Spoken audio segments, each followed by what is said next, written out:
মা বাবা ভালো লাগে না? মা বাবা ভালো লাগে, মা বাবা এত শাসন করে না, বুঝেন না? যেমনি মন ধরে এমনি চলে, শাসন করতে পারে না।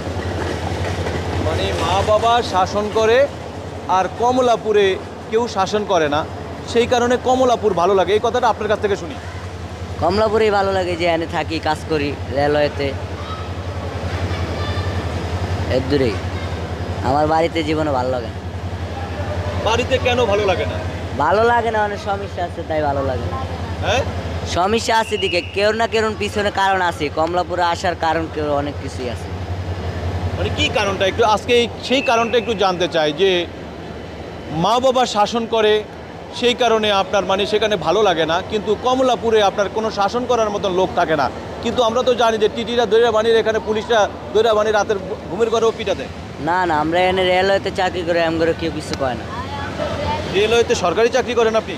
এই যে দেশ, কেমন সরকারি চাকরি? এই যে ছাদে পানি দিই আমরা গাড়ির ভিতরে, বাড়ির ভিতরে পানি দেয়।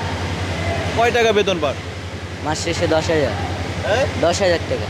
মাসে 10,000 টাকা পান। এটা কাকে দেন টাকাটা? টাকাটা দেই, বাড়িতে যাই, বাড়িতে ও টাকা খরচ দিই, বাবা মাকে দেন? বাবা মাতে দেই, ভাই বোন আছে অগত দিই। কিন্তু আপনার বয়স কত? 16। 16। এই বয়সে তো আপনার সরকারি চাকরি করার কথা না। সরকারি কি এটা কি নামদারি চাকরি নাকি হলো পার্মানেন্ট চাকরি? পারমিলান না, পারমিলান ছাড়া, মানে আমরা এনে গাড়ি কি নাম আপনার? মোহাম্মদ মামুন। মামুন।